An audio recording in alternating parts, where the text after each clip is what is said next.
Hello, everybody. I clicked on the wrong, not the OBS one I just fixed. I clicked on a different one, and I was trying to find the right one. Mine is, Genie, I sent you free. Hello, everybody, and welcome to our weekly Dungeons & Dragons 5th edition online role-playing adventures. We live stream our sessions every Friday evening. You can keep up with our adventures on YouTube, as well as catch weekly recaps on RogueWatson.com. I'm Chris, your Dungeon Master, and I'm joined by our awesome players. Eric playing Kazan, the half-elf warlock paladin. Hello, Eric. Hello, Christopher. Heather playing Bryces, the tiefling sorcerer. Hello, Heather. Hello. Reese playing Tim, the warforged cleric fighter. Hello, Reese. Hello. Rochelle playing Corinne, the blue dragonborn sorcerer. Rochelle will not be with us this evening. And Raymond playing Halfred, the halfling ranger. Hello, Raymond. Hello. We use Roll20.net for our tabletop campaign, Skype for video chat, and I am recording it all using Open Broadcaster software. Previously on Storm King's Thunder, the party descended into the stone pathways beneath the grandfather tree. They were greeted by long, maze-like hallways of stone carved with symbols of the stone giants, worn smooth with age. Muffled voices and eerie sounds echoed down the stone hallways as they turned corners. Around one of these corners, a spirit turned and screamed at them before walking straight through a nearby wall. A bit further, and the spirit emerged again, attacking Kazan, though he slashed through it quickly. Around another corner, another spirit emerged, attacking the party before retreating into the walls. And again, and so it went, with the party attempting to navigate a maze of stone, while spirits harangued and attacked them from all sides. The spirits landed a number of attacks with their withering touches. Tim kept the party healthy with healing, Corinne shielded herself with magic, and Bryces summoned animals to surround her. The party had become completely surrounded by the spirits, but eventually found an exit, an opening into a structure on the northern end of the labyrinth.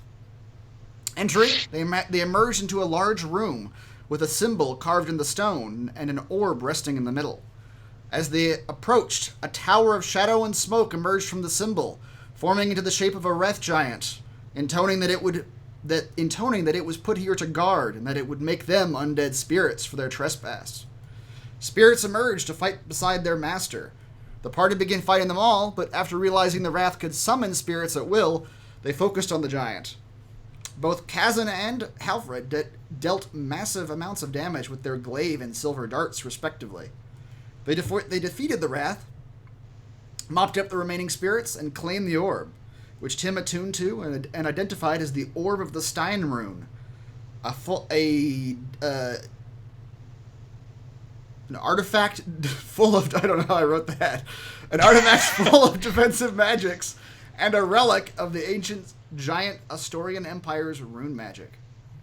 Halfred also recorded the rune the Wrath had emerged from, identifying it as the same type of script. They left the labyrinth, the dryads and centaurs seemingly satisfied that they had not harmed the tree, and they were allowed to mount their hippogriffs and leave the grandfather tree behind them.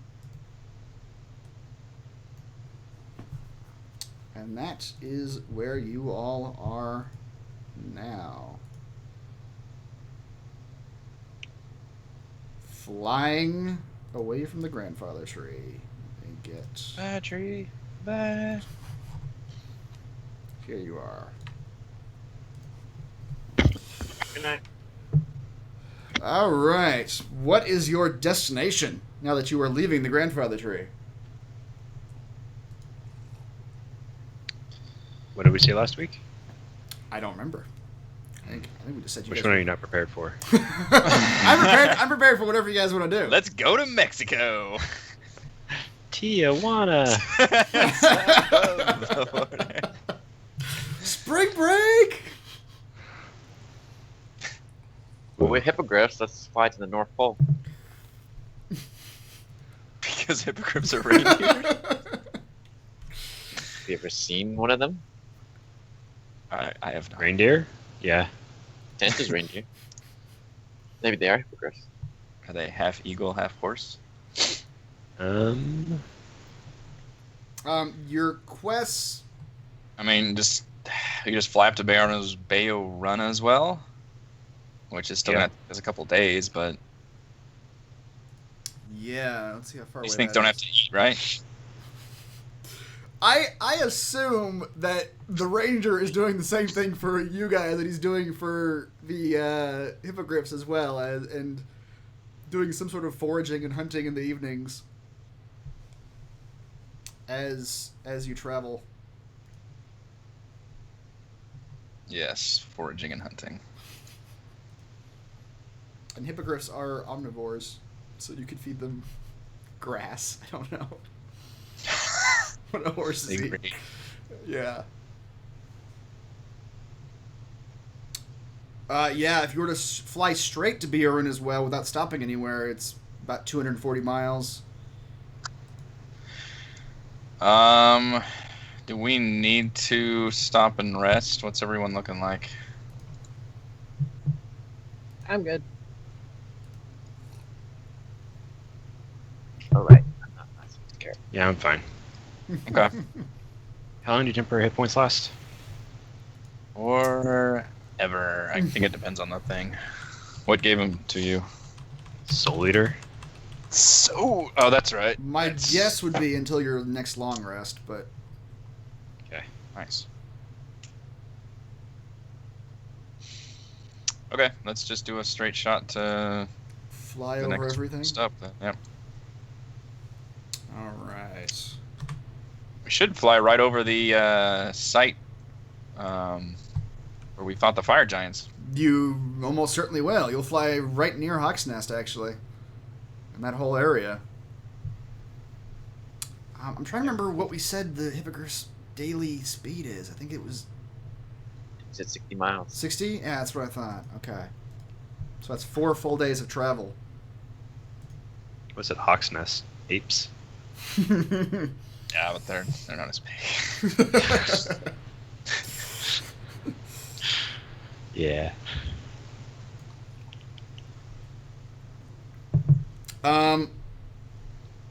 Yeah, okay. You guys do... Let us travel. you guys fly for the full day. Why does everyone have that red circle around it? It's the location of one of the Harper teleportation circles. It has a rash. All the cities with the red Both circles... sound bad. The cities with the red circles around them have the Harper teleportation network. Are part of it.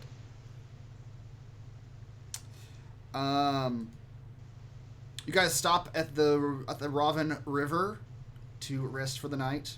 And I assume you guys are doing the same thing you described to me last week, where you're actually setting up your instant fortress. Yes. We are using that every time we're out in the wilderness and need to long rest for the night. For sure we're doing that. And then Halford is just constantly... If he's ever not doing it, I'm going to poke him in the ribs until he's doing it. Just No, don't use me. scanning. It's like, are there any Yetis? Yetis out there? Are there Yetis? Any Yetis out there? All right. I hear this is Yeti country.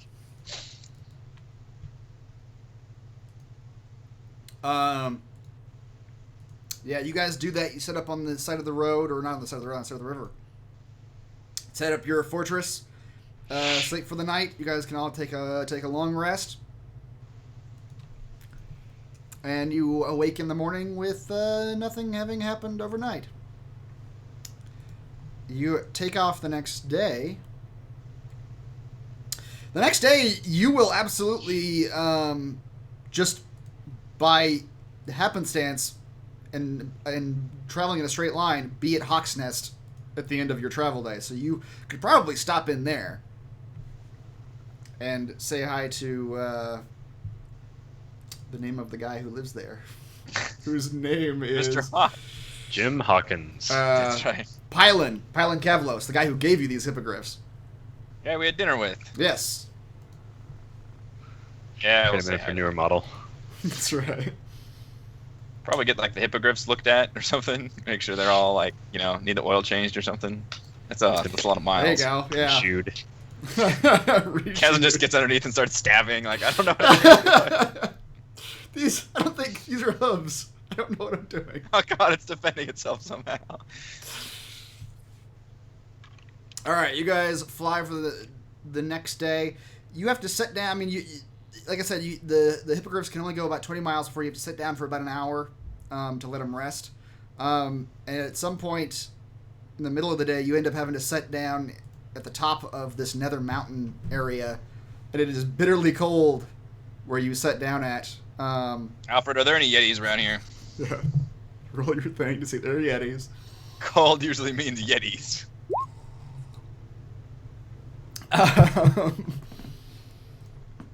You sense no Yetis on this mountain. Or in a 5-mile radius, at least. The mountain's a lot longer than 5 miles. But... Alright, guys. We're alright. For now. I'm warm. You travel the rest of the way to Hawk's Nest. You do pass over the location where you guys fought the fire giants. And you can do just a quick cursory scout of the location. And you see absolutely nothing. You just see the same pile of rocks that you destroyed onto the spot. And you don't see any more signs of activity there. Good to know. You stop in Hawk's Nest for the night. Pylon is excited to see you. He wants to know all about your adventures and what you've been doing with your hippogriffs. Is he inviting us to another? He is. He of course invites you to dinner again. Because he's sure his daughters will also want to know what, now that you're riding hippogriffs around like their dad, what you've been doing with them. What's the travel? Yeah, we tell him about the. I'll tell him about the crazy giant rune we found, and hoping that has something to do with the giants in the one we found under the tree. I'll probably leave out all the Zentarum stuff. Okay. Because that's like another world away for them. Right. Or Neverwinter. Yeah, he's very excited, and the girls are very excited to hear the stories you tell about the underground labyrinth and the giant runes and the giant problems. He conjectures that this rune you found might have something to do with what the fire giants were digging up, maybe? He's not sure, but it sounds like if there are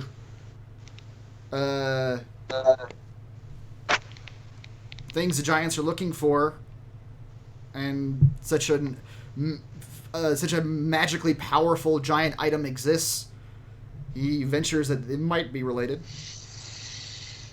I couldn't figure out how to excavate it, though. He says he's actually sent scouts out to the spot a number of times since you all have left, every few days or so, and that he has seen no more giant activity in the area since then. But it's probably only been about only been about 2 weeks. Maybe Only? It feels like a long time.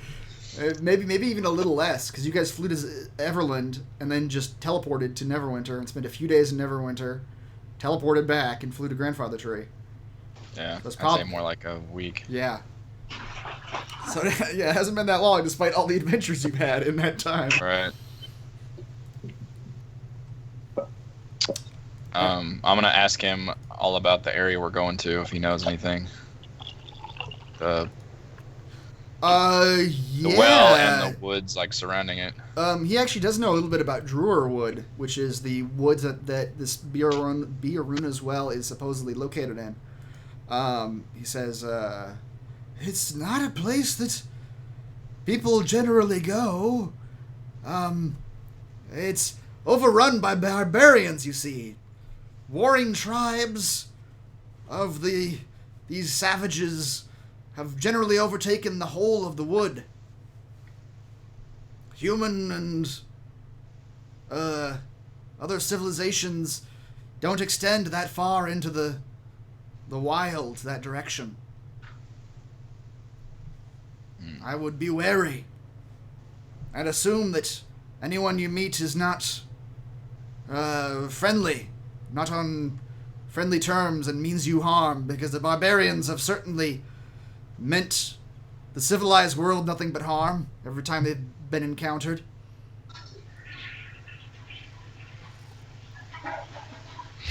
Well, that's not good. Excuse my wife.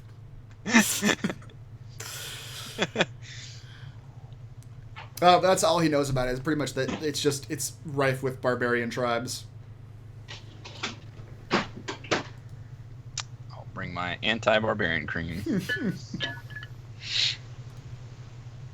All right, you guys have a nice meal. Yeah, I'm gonna say, is it okay to fly hippogriffs like up in there, or would it be safer to like land them and go by foot?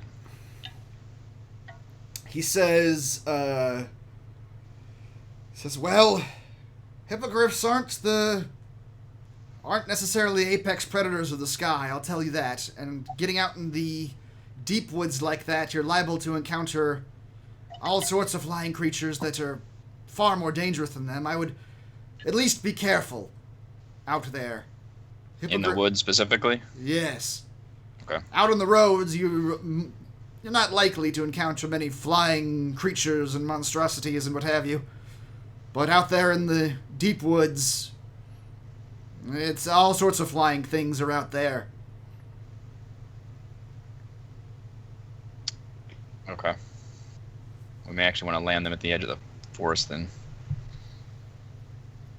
He says that may not be necessary. Perhaps what my scouts generally do if they're afraid there are hippogriff predators in the area is they simply fly. What is a hippogriff predator exactly? Says anything, honestly, any creature that flies that is larger than the hippogriff is generally a hippogriff predator. He starts listing off just known monstrosities that you're aware of. The cracks open the monster manual. Yeah. The chimeras, the manticores, the griffins, those sorts of creatures all will catch and eat a hippogriff if given half a chance.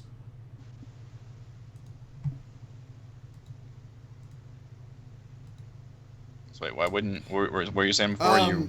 What my scouts tend to do is fly at tree level or as close to it as they can. And if they detect any threats or see any threats of that nature, they simply descend into the tree line. Oh, okay. Just fly low. Fly low, indeed. All right. Good to know.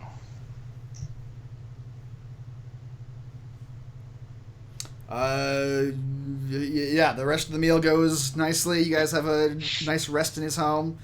The next morning, he tells you that the hippogriffs are in pretty good shape. He says you guys have obviously been riding them pretty heartily the last few days, just straight as much as they can do in a day. He says that kind of thing is fine for a few days, perhaps. You might not want to wear the poor things out. Ride them hard all day, every day, if you know what I mean. I do know what you mean. But they're in good shape. And he actually gives you a few bags of feed that should allow you to not have to scavenge for their food quite so much in the coming days. Can they make it up to that location we need to go and back? Okay. I mean, assuming we stop at Beorunna as well for like a day or so. Yes. Yeah. You pretty much got enough to make it there and back. Got enough fuel. Yeah. All right. And the next morning, what is 60 feet? Pretty much along this river here, which doesn't seem to have a name. Red Runner? Oh yeah. Red Run. Yeah, Red Runner, maybe? Red Run River. Red Run River. There you go. You fly over the mountains, sit down a couple times. Once again, it gets bitterly cold at the top of the mountains. You realize you're starting Yetis. to get back into the northern area of Faerun here. The weather starts getting increasingly colder. Yetis everywhere. That's right. You stop and set up your fortress for the night. The next morning you set off. You said, Halford, you're doing your thing at regular intervals, or how often are you doing your awareness as you fly? We're going in a straight line? Mm-hmm. Probably every, 4 miles, 5 miles. Okay, so pretty much to where reach. you would, yeah, exactly, to where you would never be caught totally unaware. Mm. All right. Overlapping circle. I mean, it's so boring flying on the typograph. Might as well just close my eyes for a minute. When we get to the woods, I think we should take the guy's advice and fly down, right at tree level. And Okay. That way, if there's any, and since we learned that advice, as soon as we see something big or anything, we're gonna drop down into the woods.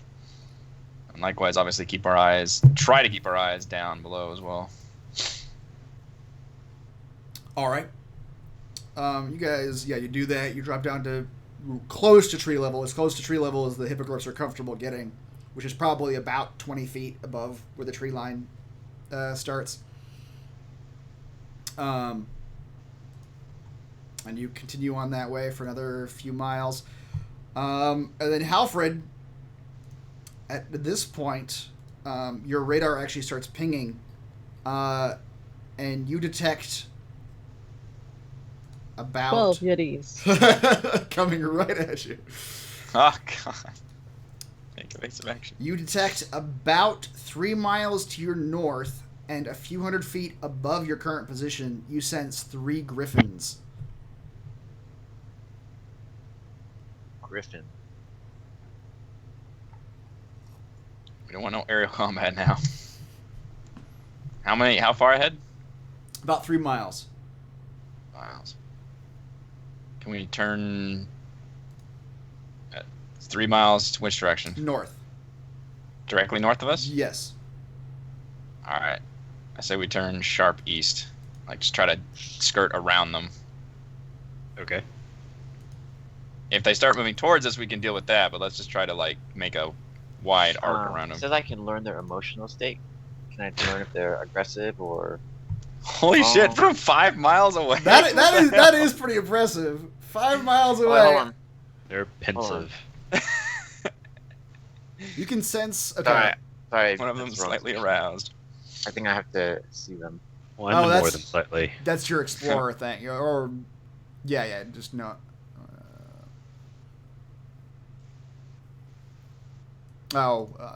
Yeah. No, you don't know what. Although your general rangerness, your just hunter experience, would probably advise you that 3 griffins circling in the air, they're probably looking for something to eat. They're probably hunting for food. That's generally what predator. They ended up there playing cards. Right. Okay. Let's just steer away from them. Sure. Okay, you guys cut hard east. See, we're all coming over I'm seeing some griffin activity up here. We need to go. Coming down next to each other. yeah.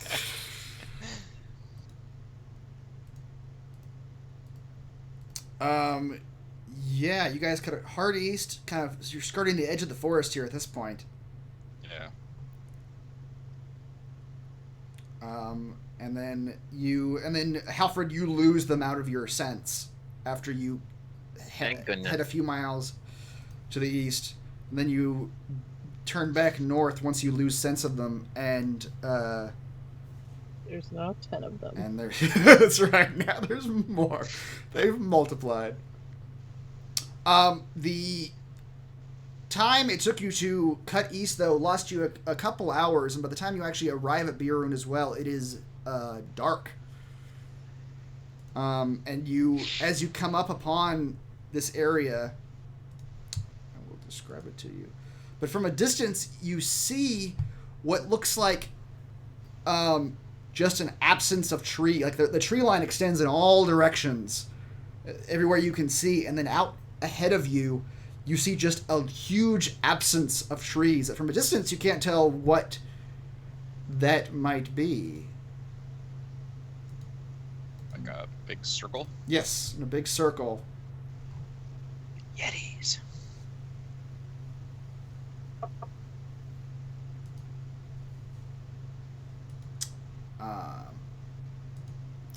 What you come upon I'll switch you guys over.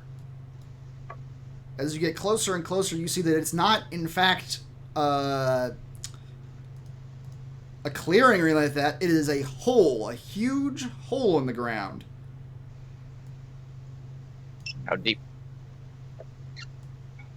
You need to drop a rock. Should we be impressed? You probably should. And we fly our griffins into it. You arrive. Look at the size of black. this dark page. Be a really big hole. It's global illumination. Let's try that. How about now? Still all Negative. black. Deeper than we thought. I can't look away. The abyss is gazing back. How about now? There you go. Okay. So Now we can see all the things. yes, as I will direct your attention to the right side of this page, bottom right. Fancy stuff.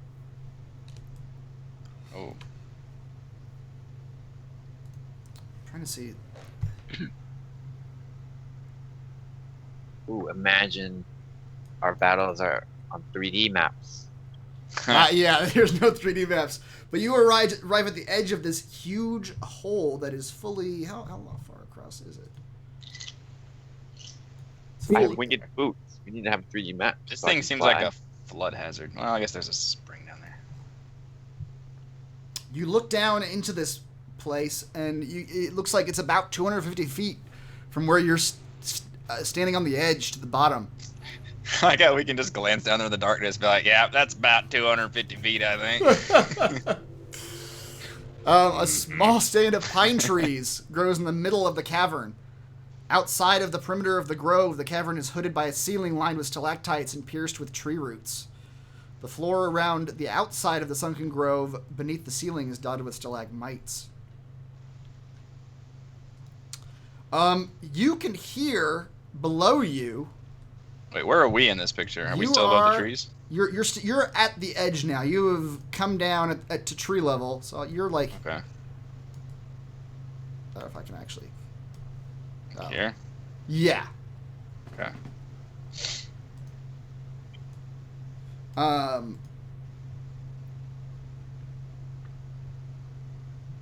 Yeah. You can see a thick knotted rope is tied to the edge of the well that descends down into the grove of pines at the bottom of the well. You can see a spring bubbling in one corner. In the other corner, you see a series of tents set up and campfires lit between the tents. And you can make out in the distance figures sitting around the tent, seemingly conversing and eating meals or whatever people do around campfires at night. At this point, the snow is coming down around you, and you can see, like, in the middle of this well, the snow is falling down onto the ground, coating it. Wait, it's actually a triangle? It's actually a rough triangle shape. Okay.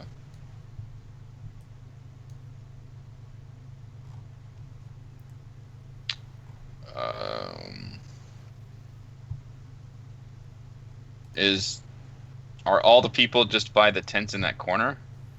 Yeah, you see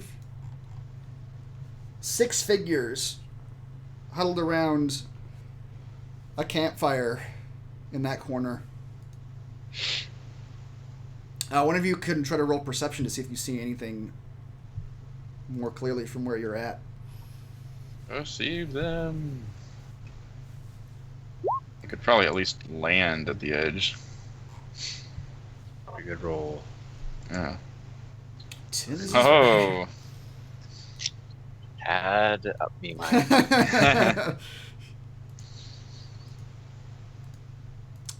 You guys see that they are decked out in, like, tribal bones and necklaces and body paint, and they look very prehistoric, very savage-looking people. That sounds nice. And they are consuming some kind of meat off the bone. I bet they're weak to fire. Can we tell what kind of meat? You cannot. Looks like you see one of them looks like he's got a drumstick, but it could be just the leg of some animal. Like Or a human. person. Maybe. This is an important distinction. It's cooked meat, Okay, so you can cannot tell if it's human or not. Can we perceive the rest of the altar area? The Only altar. other thing I've noted is in there's the just trees in the middle. On the southern end, you do see you can tell that there is an altar over there, and I will direct you to your quest because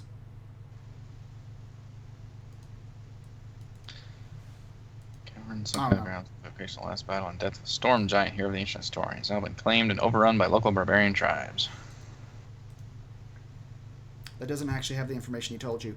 He told you that at this location, he believes that Beorunna, the storm giant hero, was actually entombed here somewhere, and that Beorunna was buried with some sort of with something special.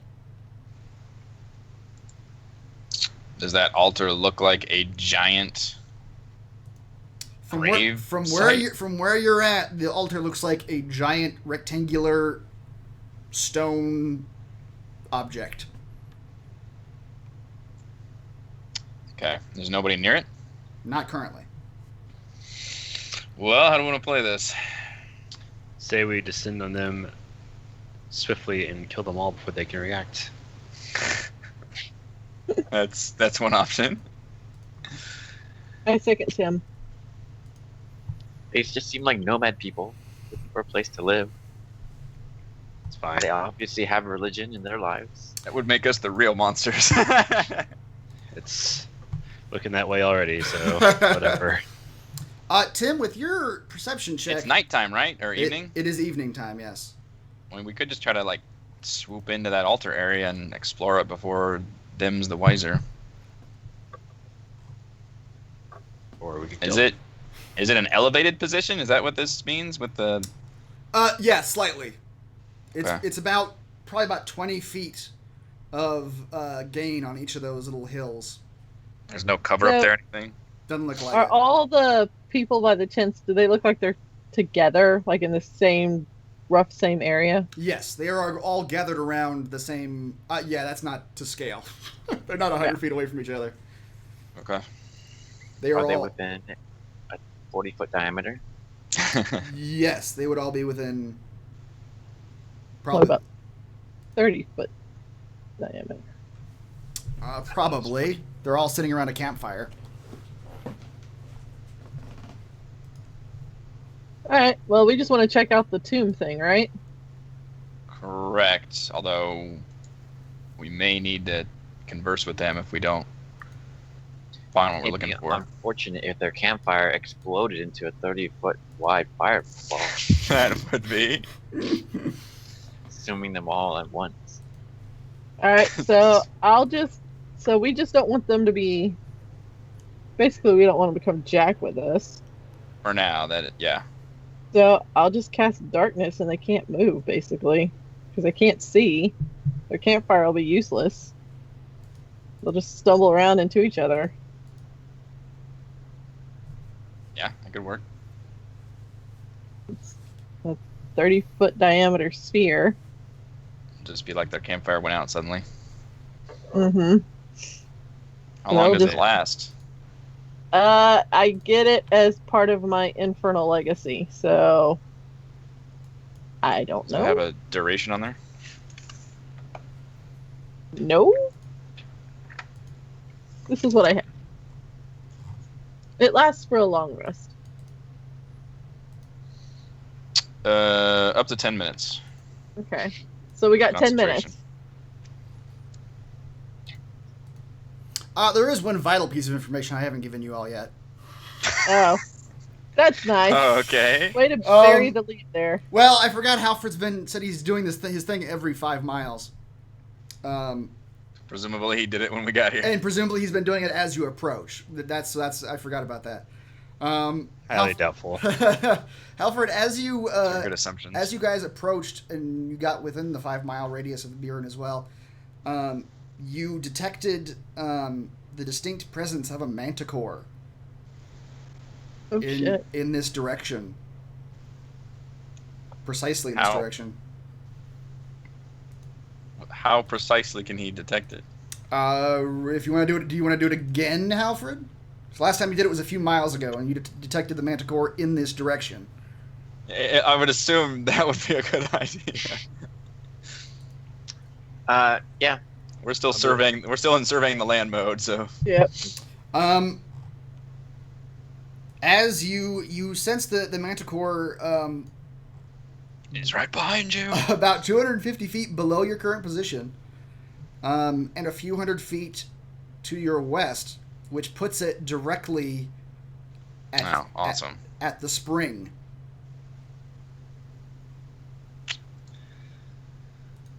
Okay. There's no way that Manticore is allied with these dudes. I wonder if we can pit them against each other.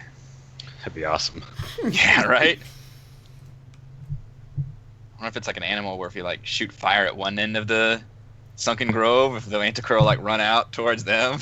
I mean, it does like to eat hippogriffs, right? So maybe we could use a hippogriff to fly over there real fast. Now, who's volunteering their hippogriff to do that? I will. Oh, man. Corin. Poor hippogriff. Hippogriffs can't feel pain. that's not correct at all.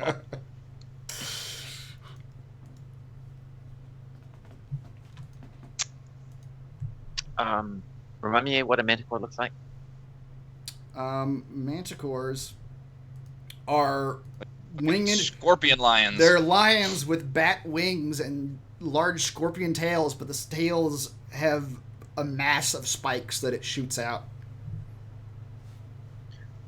Where are we? You're on the lip. I'm gonna say you guys are probably like on like this lip up here, or right across from the spring. So not where the rope is. Not currently. Is that really just a rope? There's no like actual like elevator system or something? No, it's a very thick rope, and you can see it's probably about that thick. And people climb 200 feet, and it's got large knots in it every few feet. Oh, still, holy shit! These are barbarians. Like the rope from gym when we were kids. You had to climb up to the top and hit the ceiling. What rope from gym when we were kids? Whoever did that? 200. Nobody, and it was Seriously? 200 feet. Well, not 200 feet, but probably like one that was like 10 or 15 feet. Yeah, Okay. dude, 10 fucking, feet is one ceiling at home. you fucking like 10 of those. My ass is dead. Jeez, I don't want to fuck Alright, with these barbarians if they're here's- doing that every day. The fun part is Alright. going back down, because then you're tired, and your hands start slipping down Yeah. the rope. And it gets rope burn, and So you let sweaty, yeah. And you die. go, and you die. So Here's here's the plan. Okay. I'm going to envelop myself in my bear fur cloak. I am going to use my winged boots to fly. Unfortunately, my range of my crossbow, short bow, is not very much. Oh, 80 feet. Within 80 feet. Shoot the manticore, and then fly towards the tent in an upward direction. So you're the hippogriff. Yes. All right, that's a good start. Tell me how this ends. I thought we wanted to make the manticore think the barbarians are their enemy. Yes, but how do you survive this? Fly back to the top where everybody else is. The manticore does have wings. Oh, it does? It does. Yes, it is a flying creature. That's what I'm saying. It will just fly up there and fuck you up. And I fly behind a stalactite. above tents. And especially if you're shooting it from above, it's gonna look up. It can't be that smart. We don't know. I mean, I what like CR the level is this manticore? I like the idea of moving it. I just don't want to. I want to minimize our risk. I have my little glow dude that I can make with my lights. What's the range Okay. on it? Good question. Why do you ask these questions? All these things are pertinent. 120 feet. That's pretty good. Yeah, you have to be like. Well, depending, you guys still don't see the manticore, so you're not entirely sure where it's at. But you'd have to be. Right. All right, new question. Can the shape of fog cloud be manipulated continuously? You The can move it. You could, can't yeah. manipulate the shape. I don't think the barbarians and manticore are in cahoots. I would assume. Well, maybe. Maybe they worship the manticore. Manticore is their god. Okay. New plan. I believe Tim has a bottle of poison. You're gonna disguise yourself as a southern merchant. Huh? And sell the manticore. All right, dude. Would Halfred know how, like, intelligent a manticore is? Like, is it a beast? It is a monstrosity, which is why Halford can sense it. Yeah, if we get him to drink one of my glowing vials, the manticore can only breathe underwater. You won't know that. He'll be forced to retreat to the spring. Well, he'll die The before best he plan we can realizes come up it. with is to get it to drink a vial. Alright, we attach the vial to the arrow. We shoot the arrow Yeah. in the manticore's mouth. Does anyone have a needle? I have a poisoned mushroom. God. We Well, haven't we already medicine have the yet. I'm poison. sure there's a syringe in there. We're gonna make a needle gun. Would we know if the manticore and barbarians would be allied in any way? They're wearing like Like- uniforms. Would the barbarians like venerate the beast, or I mean, It- clearly they know it's there. The only thing and Halford just Halford, roll a nature check. Let's see how much you know about manticores.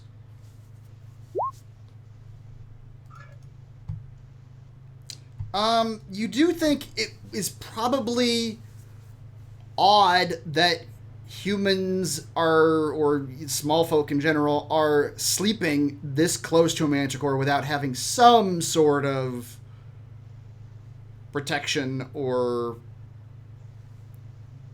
alliance or something to where the manticore would not just immediately devour them all. Alright, they are in cahoots somehow.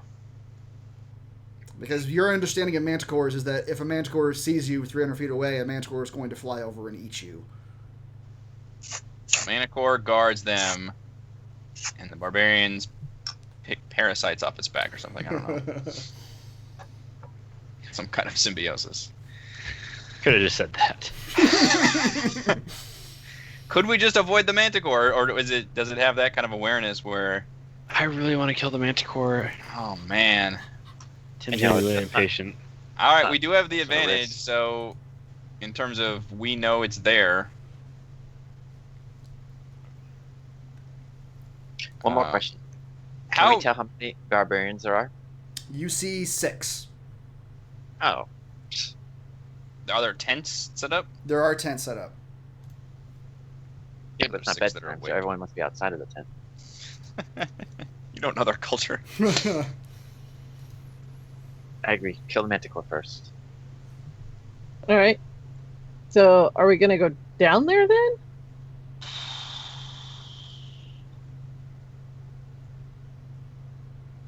I'm flying down there. Who's volunteering? I'll totally do it. All right. I mean, do the MMO thing where somebody pulls the creature to us, and that way the barbarians can't be involved in the fight at all. Kite him. Hey, are hippogriffs faster than manticores? We'll find out in a second. Yeah, you don't Prey. know. What's the predator prey Tim takes rule off. there? Tim takes off. All right. God bless it. Can No, I- we get the range. You get the fucking ranger there. So ooh. How You know. about if I fly to the other side and grab the rope, bring it to y'all so that y'all grab on and you swing down into the manticore? That sounds terrifyingly horrible. It's the fastest and safest way down, I believe. Swinging by a giant 200-foot rope is the fastest, safest way. Huh? Holy shit. It's knotted for a firm grip. You fail one dex roll and your ass is just grass on the floor. Tim, you're starting to fly into the hole. Good. You quickly realize there's no there's no light down here, Uh-huh. and good. you can't really see in the dark very well. Go on. Yep. Um, so if you have a solution to this problem, otherwise you realize you're Going kind up. of flying into the dark down here. Can I tell he's flying into the dark? Yeah, you can see him flying down there. Okay. In that He's case, I'm gonna gonna cast light up like a fucking beacon if you turn a light on. dark vision on myself. I guess. Why on yourself? Can I? I guess it doesn't require concentration, so let me do it on Tim also. Okay. 2 spell slots. I have Night 3, vision goggles. I have 3 second level spells. So. There you go, Tim. Thanks. I touched you. I grabbed you right before you left. A normal person would not have thought it was appropriate, Don't go but to- Tim yes. doesn't realize better. Oh, I meant to change my spells when I long rested. Whoops. No. Whatever. Alright. Okay. Are we sure we don't want to try to attack the barbarians first? No, Already because the attacking the manticore might fly Alright. faster. Manticore. All right, Tim. I'm actually I should actually Chekhov's manticore. go ahead and put some tokens down here, just so we can have a sense of where everybody's at. It won't be used for any tactical purposes, but. Oh, come on. 3D fight. Come on. So I'd also like to point out that. All right, wait. I have a question for our group a little bit. Do we know if manticores are like resistant to fire or anything of that nature? If you're asking Halfred knows of no elemental resistances that he's aware of. Okay, so then when Tim starts to bring the manticore towards us, as soon as it's within range, I'm throwing a fireball at that bitch. Would Corinne cast invisibility on the 2 brave fools going down there? Do you want her to? No, because then she'd No, have to 'cause- cast it on the hippogriffs too. Yeah. And the That's- point was that- for them to lure out the manticore. That is true. The hippogriffs would not be invisible if the riders were. Oh, okay. If anything, she probably cast it on herself and her own hippogriff to get in a better position easier. I was gonna say, yeah, just keep one of them visible, one pair. Does it require concentration? Because she could cast it. Visibility, I think so. Does it? Yeah. Yeah.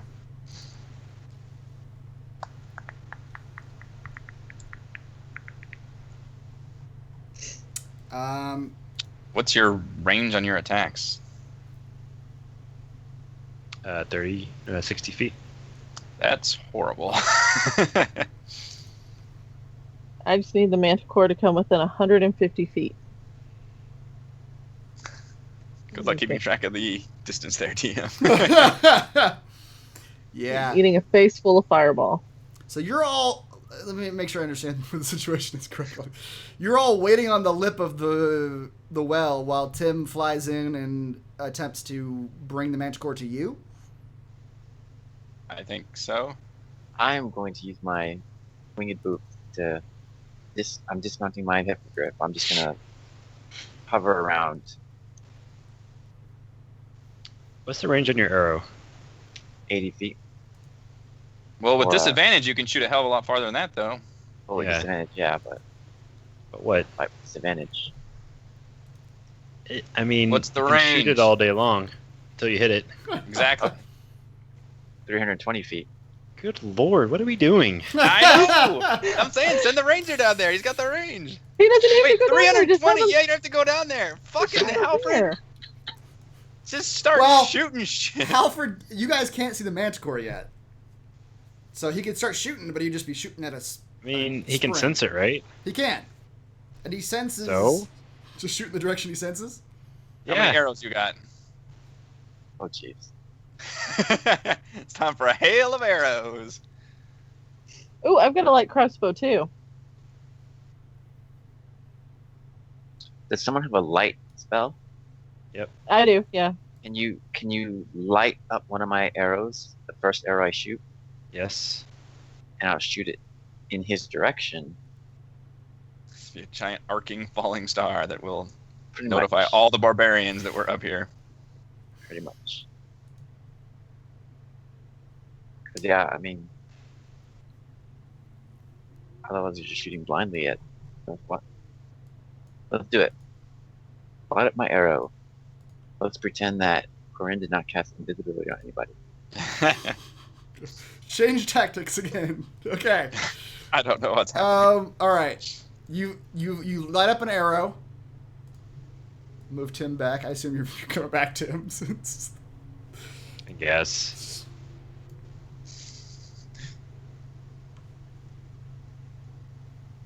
Oh, I still have to get like right there. You could. I mean, we do have winged boots. It's not there. It's like here, right? In the middle. No, it's by the spring. Yeah, it's by the spring. The manticore's by the spring? Yeah. Yeah. Oh, my bad. I missed that. Thought it was in the middle section. So from about here, I will shoot in the direction of the manticore. Okay. Like a flare gun, basically. Basically. Okay, Halford,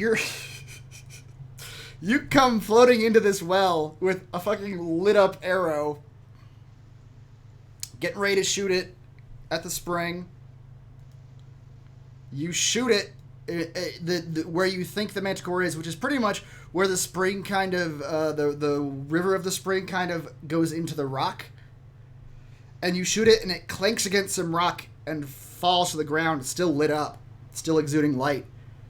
A couple seconds pass and nothing happens.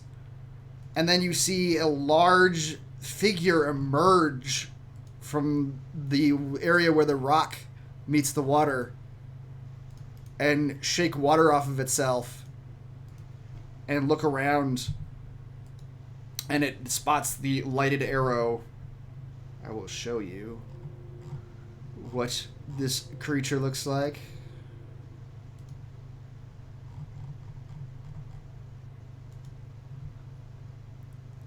Maybe. There we go. Why do I have a feeling this is a really bad idea, you guys? There you go. This is the best idea we've ever had. The manticore. Did we attach a graham cracker to the arrow? That's right. You see the manticore step out of the water, shake itself off, and come up, and it sniffs the arrow and paws at it a bit, and doesn't seem to actually take any more notice. Doesn't seem to have noticed you, Halfred. It's just sort of looking at the arrow and pawing it about. But can we see the manticore now? You can see the manticore now, yes. By way. Alright guys, did my job. The mantic- Alright, we know what the damn thing is. Now shoot it again. Oh, you want me to shoot it again? Yeah. It is Well, currently here. unaware of your presence. It is just batting about this lit arrow and just sort of trying to figure out what it is. Alright, so this ability gives me advantage on attack rolls against creatures that have not yet acted, but I have disadvantage shooting from a distance. Okay, well then you will have a normal attack. I guess just my first one will be normal. Yeah.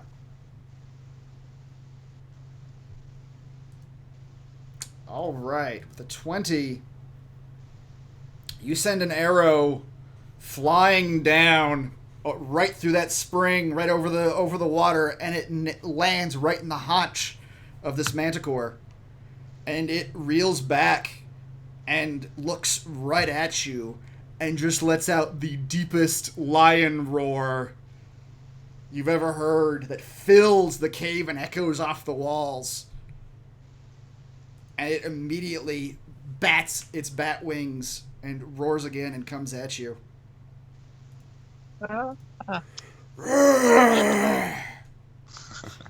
Should have cut the rope. Yep. It's not going up the rope, it's flying. Well, the barbarians, I'm sure, heard that, so... Probably, but it's going to take a while to climb 200 goddamn feet. Oh, wait until they're climbing the rope, then cut it. Yes! Yeah. Or we could just shoot them with shit when they're climbing. Who has the hot oil? What war crimes can we commit now? There's no Geneva Convention at Beorunna as well. I have marbles. We can drop marbles Quite down the the opposite, rope. in fact. That's right. They pay bounties for dead barbarians. I have flasks of oil. Pour it down the rope. Ooh, you grease that rope up, yeah. And set it on fire. One flask would probably only do like the top like couple feet of rope. That's all you need. Oh, All right. Halford, Manticore you start. within 150 feet yet. You start retreating. Not quite yet. Halford, you start retreating back up to the lip, and with terrifying speed, this creature is obviously faster than you are. It makes it about half the way, about this far, up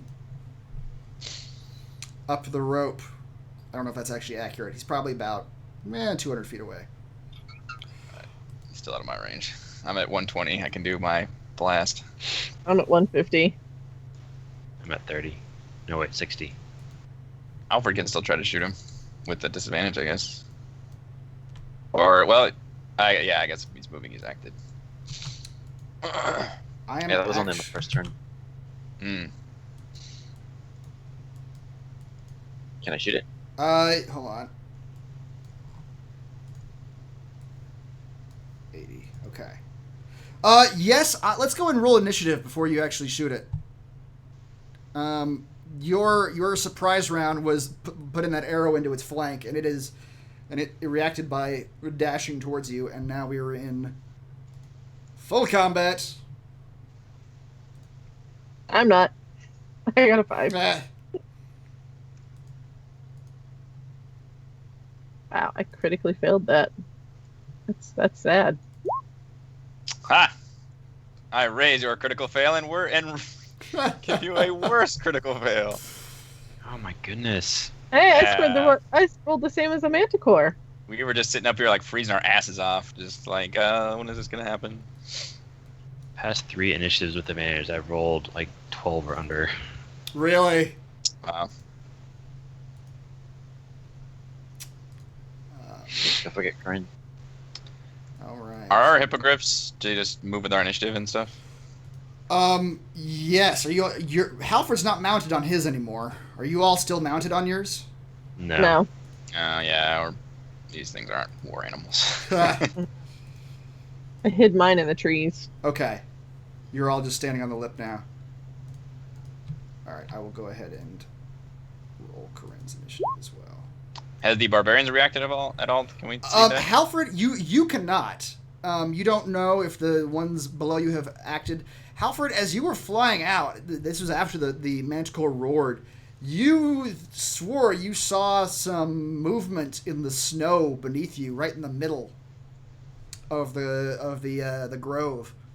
But you did not get to see what that was before you flew out of there.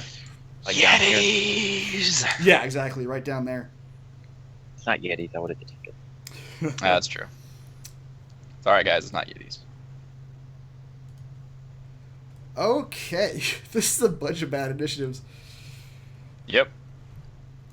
Halford, is your turn. You are currently probably about 200 feet away from this thing, and currently in the air. Are you flying through the air right now? I'm in the air. Yep. Okay. So I'm going to shoot at it. And...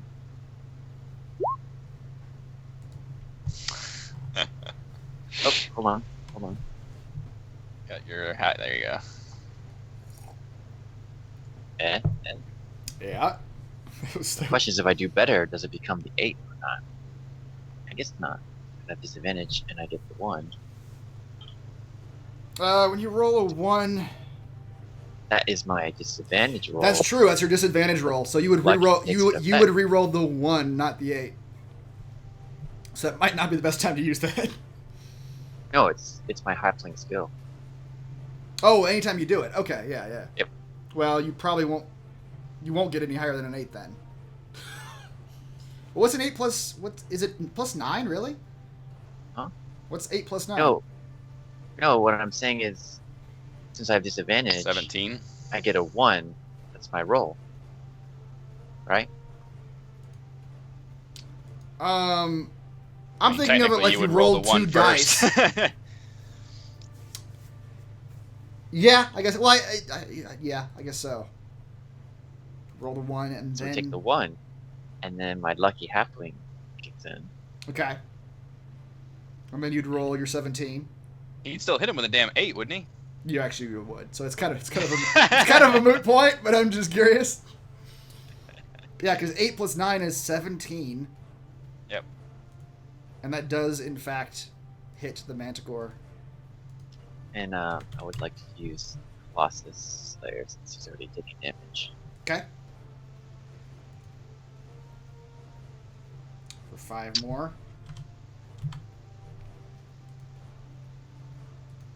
Not the scale, but I'm gonna fly. Keep flying over my party. Okay, but 30 feet back. 25 actually. 25. Oh, right.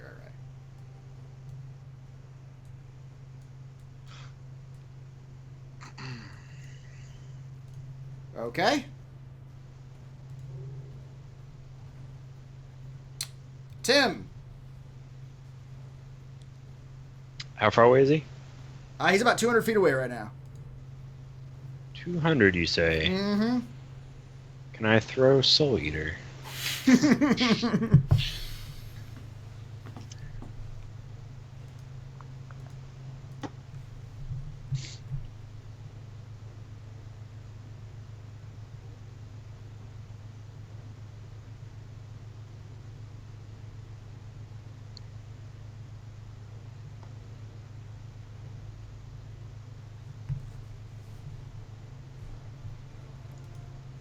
Cast Aid.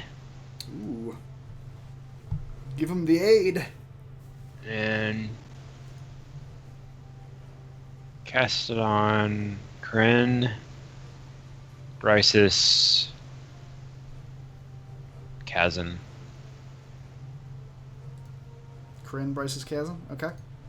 And they get +5. +5. All right.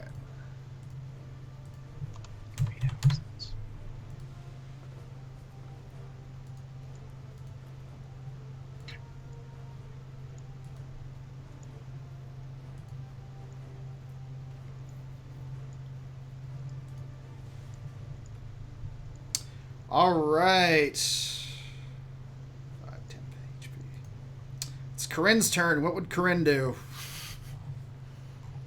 Range spell. Yeah, Probably she ready, could ready I mean, depending on how high a level she wants to go, she could ready a lightning bolt or a chromatic orb.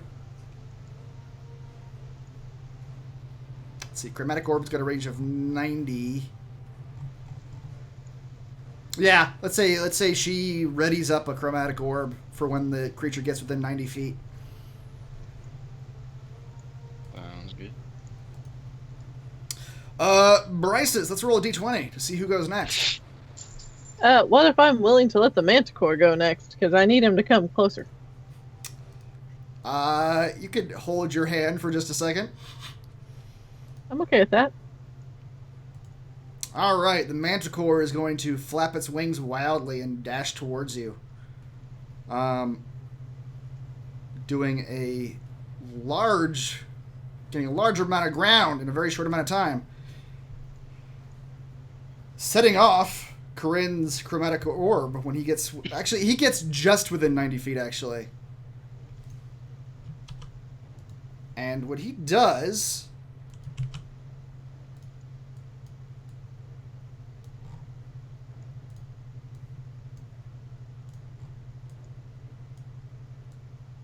your whole world goes hazy, and it goes do do do do do do do.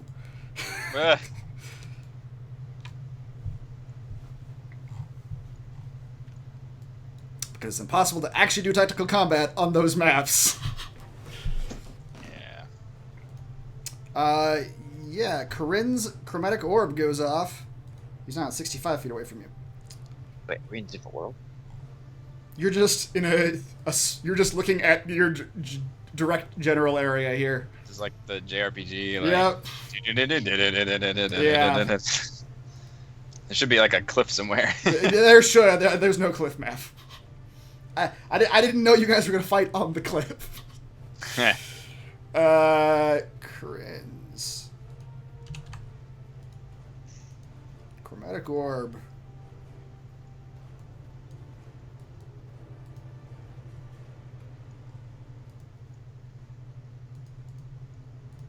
Goes sailing. But almost catches the manticore, but goes past. All right, Bryce, this is your turn. All right.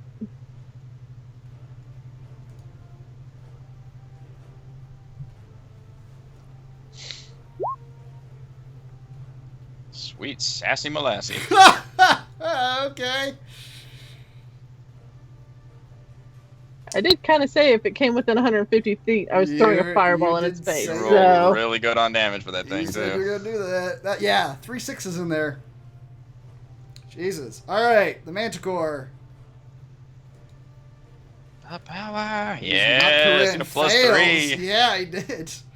Holy crap. The manticore rears up with its wings as it's coming up on the cliff, and as soon as it rears up and bares its chest, your fireball just hits it square and engulfs it in flames.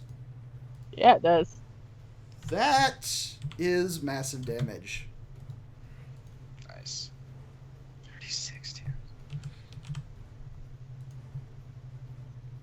So Manticore will roll a Constitution check, which he fails. God damn it! Oh, this is gonna boy. go badly real quick. Just melts the manticore. It's a D10, right? Yep. Mm-hmm. Okay. 1 or 2 is your worst friend. Although if he's stunned, he would fucking fall out of the sky, I think. I'm pretty sure Talus did that to me once upon a time. With a manticore. It's pretty fun. He's 120 feet in the air. Oh no. This Got one's like 100 damage. 250 feet in Yep. the air. 4 to 5. Target is stunned and cannot take any actions, reactions until the end of its next turn. Okay, so Well, he's only stunned for a turn. But he's How far- 250 feet in the air. how far So do you what? fall? How much does he I fall? don't. I think there's a rule about this. Let me see. There is, I think, a rule about that. the literal environment falling. Oh shoot. Falling per turn. I don't think there's an actual rule for how much the creature falls in a turn.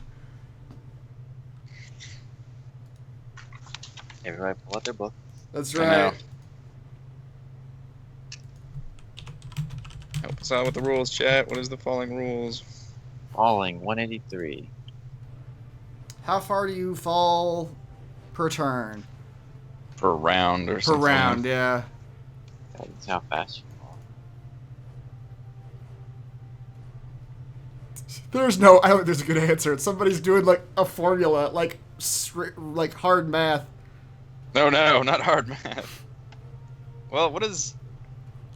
I know Featherfall slows you down to a certain speed.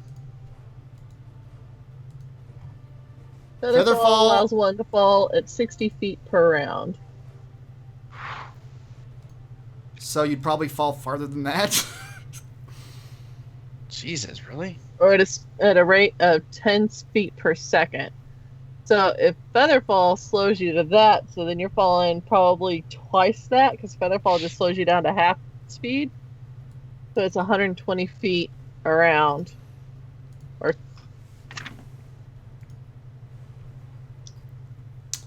That That's sounds. never come up before. I know. so he wouldn't hit the floor, but he would be Yeah. He'd fall 120 feet. All right. We'll say that's what happens. He falls. He's right at the lip of the cavern and just she hits him with that fireball. You see the fire engulf. You see the manticore get engulfed in flame and just drop. You see just a flaming figure drop out of the fireball.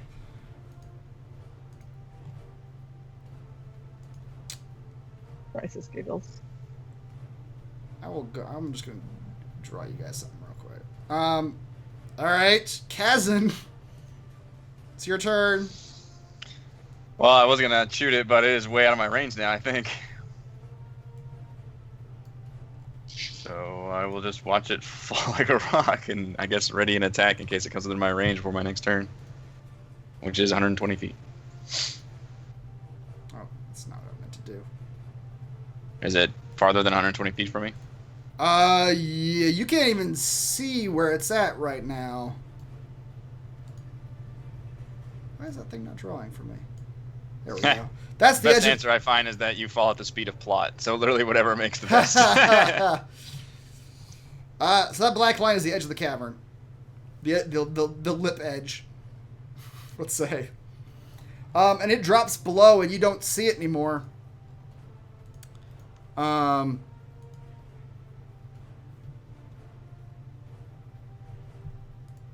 Yeah. So you're just are you preparing something, Kazan? I mean, if he gets within 120 feet, I'll use Eldritch Blast on him. Okay. All right, Halfred.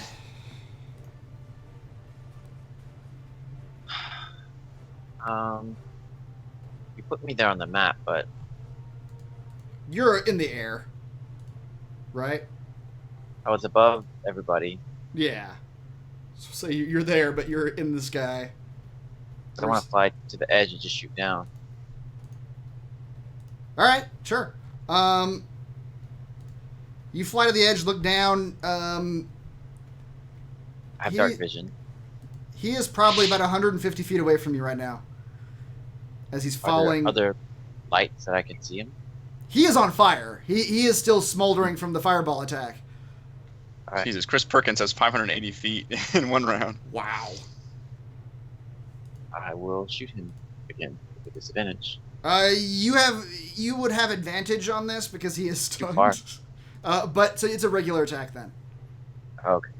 He is a lit target that is not moving except for falling. He was not prepared for that fireball, so he forgot to flash yep. wings. Damn it. Your arrow still goes flying. Halfred, No, hold on. Okay. Hold on. Oh yeah, you rolled a 1. I feel I had to use that twice. Twice in 2 attacks. All right, 23 for 15.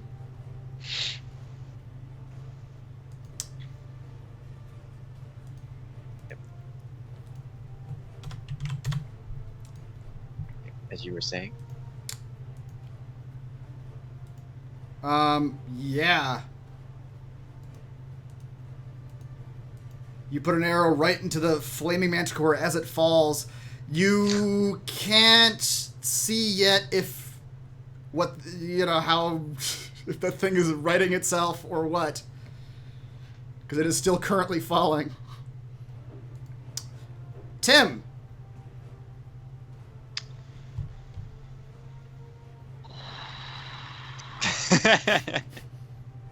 Kaz and Tim get a pack of cards out.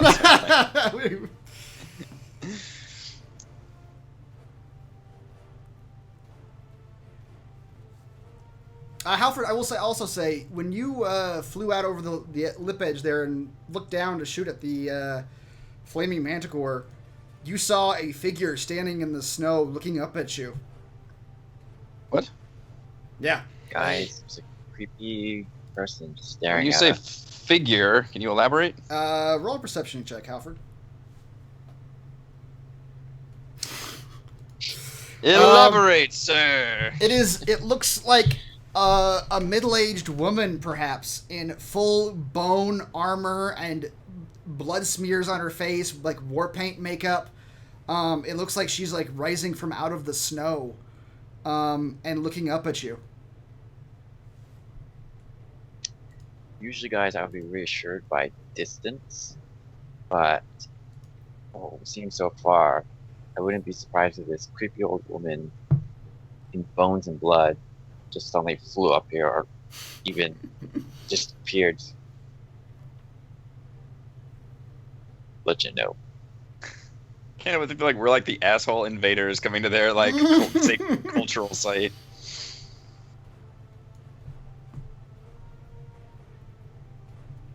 If only we had just talked.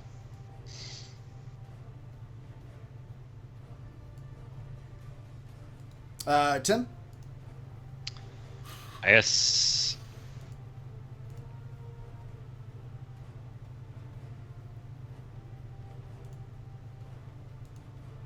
Oh, how far away is it right now? The manticore fell like 150 feet, so it's 150 feet down the well. Okay. I'm sure there could be something better I'm doing with my turn, but here we go. We'll say you step up to the lip, which is the black line, to look down into the well. All right, you see the flaming manticore falling down there, and you put a crossbow bolt, and it just slams into the back of the manticore as it's falling. So now two of you have shot this manticore as it's fallen from the sky. Nice. All right. That's hilarious. For 2 damage. Okay, Corinne. What do you guys want Corinne to do? Does she have a crossbow? Probably. All right. Let's see. Let's get the crossbow on. Seems to work. It's a really sick game we're playing right now. Yep. Just shoot the wounded, dying animals it falls. All right. She also will have a disadvantage. Wouldn't it just be a normal one since the manticore is stunned? You're right. Yeah, it actually would. She aims down at the manticore with her light crossbow.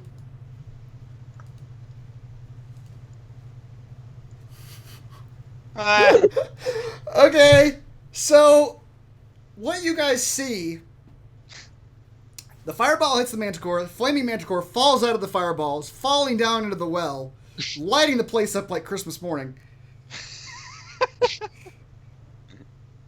As it's falling, 3 of you step up and put arrows into this falling creature. As the first 2 of you put arrows into it, you see it jerk and try to flap its wings, trying to right itself. And finally, until Corinne's crossbow bolt finally punctures it, and it just turns into a flaming ball and just slams into the snow and is still and dead. With perfect action comedy timing, Gazin will stride up to the edge of the lip and say, I guess I need to purchase a crossbow for myself. Yeah. So, at this point, you guys all look down. You're all standing at the lip of this cave, and a flaming manticore has now landed in the snow in the center. And you're all able to see at the bottom of this well the old woman looking up at you, and in the sunken grove area with the trees, you see a number of those men who were back at the tents joining her on this snowbank, and they're all Crisis waves. They're all looking up at you now. I'm waiting.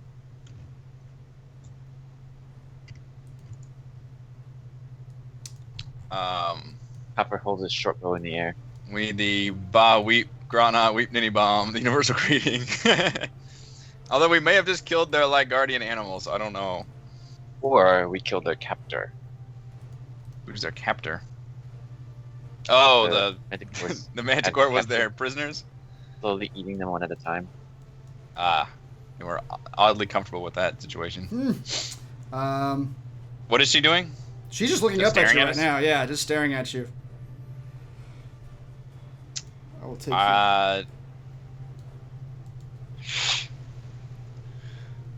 And now she's surrounded by... It looks like more barbarians have just surrounded her position, or they're all just standing in the snow staring at you. Do they have ranged weapons or no? You can't tell.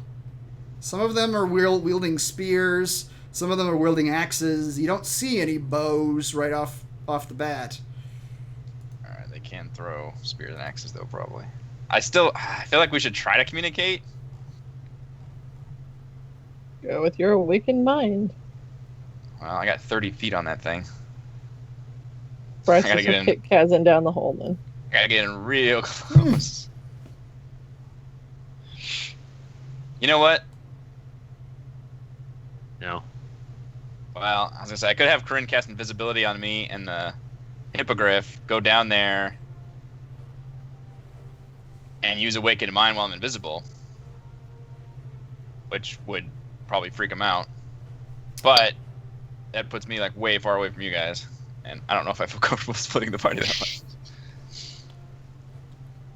It hasn't gone bad when we split the party before. Or we just fly down there in a show of force on the hippogriffs, like very slowly in a squadron formation. Swift and decisive and take them out. All right, I say we fly down there. Head maybe not at them, but down near them, like slow and attempting to be non-threatening. I don't know if I can roll for, or if somebody can roll for to know these. Can we try to know anything about this tribe? Roll. I mean, yes, we could murder them all, but that seems morally questionable. One of you roll a history check. Anybody can roll a history check based on what you've seen of them so far.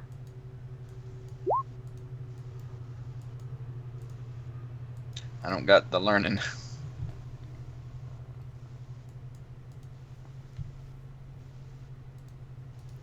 Bryce, you've perhaps heard of the Uthgart barbarians. They are known to raid any villages that come too close to their territory, or any civilized folks that come within their territory. You know that they generally worship animals of some sort. They're big on building totems all over the place, and that's generally how the civilized world knows to avoid their territory, is by spotting these totems. Couldn't have known that before we killed a manticore. Can we recognize this totem? Down here, it It's a says totem manticore. pole. Yeah, I was gonna say. One might assume. Damn it. Alright, we probably are gonna have to kill them all. This is basically their territory. Well, I still want to try to converse with them first. Okay. If they open fire, then we know what to do. But we also just fucking murdered their manticore without it getting near us, so maybe they will think twice about trying to attack us.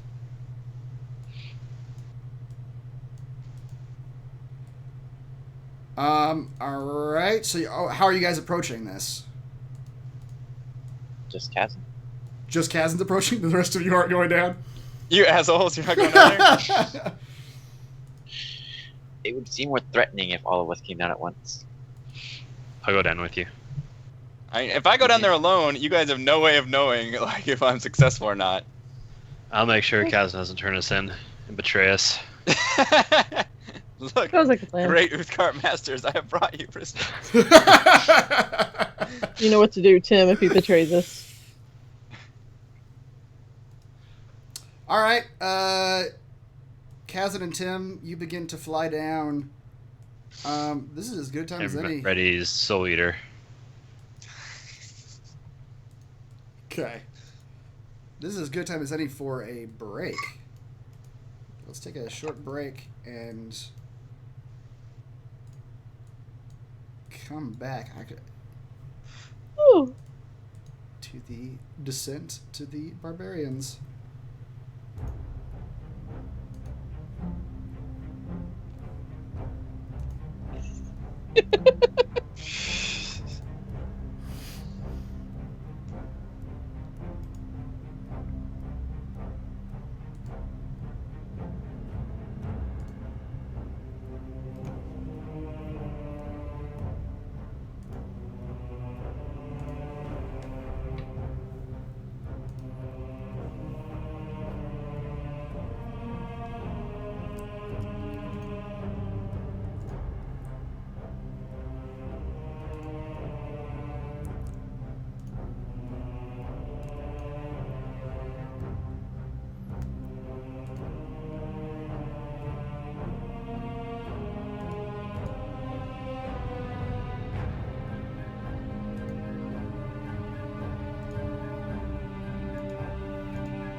All right, I believe we are coming back.